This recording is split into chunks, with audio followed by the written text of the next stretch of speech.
এই পূজাটাকে একটা অস্থিতিশীল করার জন্য একটা মহল চেষ্টা করছে। সবকিছু খুব শান্তিপূর্ণ ভাবে হচ্ছে। এই জন্য আমি প্রশাসনের, আইন শৃঙ্খলা বাহিনী এবং এলাকাবাসী সবাইকে আমি ধন্যবাদ জানাই। স্পেশাল বেশি ধন্যবাদ জানাচ্ছি পূজা কমিটির সদস্যদের এবং ভক্তবৃন্দকে, যেহেতু তাদের সহযোগিতায় কিন্তু এটা খুব শান্তিপূর্ণ ভাবে হচ্ছে। এবার এখানে আনসারদের রাখা হয়েছে, পুলিশ আছে, প্লাস প্রত্যেকটা পূজা মণ্ডপে কিন্তু ভলান্টিয়ার রয়ে গেছে, যারা পূজা কমিটির তরফ থেকে করা হয়েছে। এই জন্য পূজা কমিটিকে আমি আবারও ধন্যবাদ দিই। আরেকটা জানেন, এইবার প্রথম দিকে চয়ন সিং মানে ওই বেচারা কিন্তু কোনো অপকর্ম করে নাই, এখন প্রমাণ হলো যে উনি কোনো রেপের সাথে জড়িত না, বাট ওইটারে দিয়ে এই পূজাটাকে একটা অস্থিতিশীল করার জন্য একটা মহল চেষ্টা করছে। এই দুষ্কৃতিকারীরা এটা কিন্তু সাকসেসফুল হইতে পারে নাই আপনাকে সবাই সহযোগিতার জন্য। এটা একটা বাইরের একটা ইন্ধন ছিল যেন পূজাটা যেন ভালোভাবে না হতে পারে, কিন্তু এবার বাংলাদেশের সব জায়গায় ভালোভাবে পুজো হয়ে গেছে। এটার জন্য আপনাদের সবাই ধন্যবাদ। এবং আগামীকালকে তো বিসর্জন, এটার জন্য ভালোভাবে হয়, এটা আমরা আশা করি। সবসময় দেখবেন, গতবারও দেখবেন এই টাইমই কিন্তু এরা করে, এই পূজাটা যেন ভালোভাবে না হতে পারে।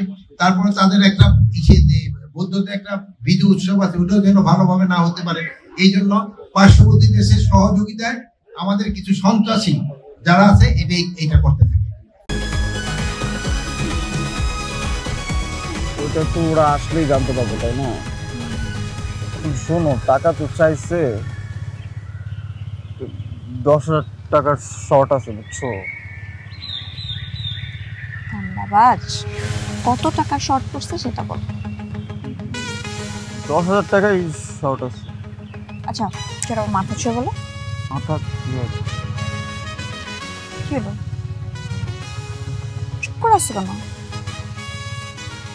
ভণ্ডামি, টাউটামি,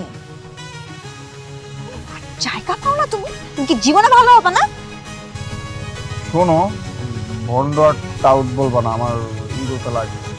তুমি ওইটাই ঠিক আছে, ভণ্ডামি টাউটামি মানুষ করে, কিন্তু গার্লফ্রেন্ডের সাথেও কোনো কথা? দেখো মিমি, আমি আগের থেকে অনেক লক্ষ্য হয়ে গেছি, ভালো হয়ে গেছি। পুরোপুরি হইতে পারি নাই, অর্ধেক ভালো তো 50% ভালো হয়ে গেছে। আগে যদি হইতো আমি তোমার থেকে 20,000 টাকা চাইতাম। চুপ।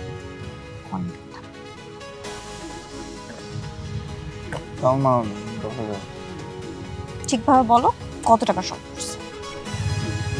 5,000 টাকা লাগবে।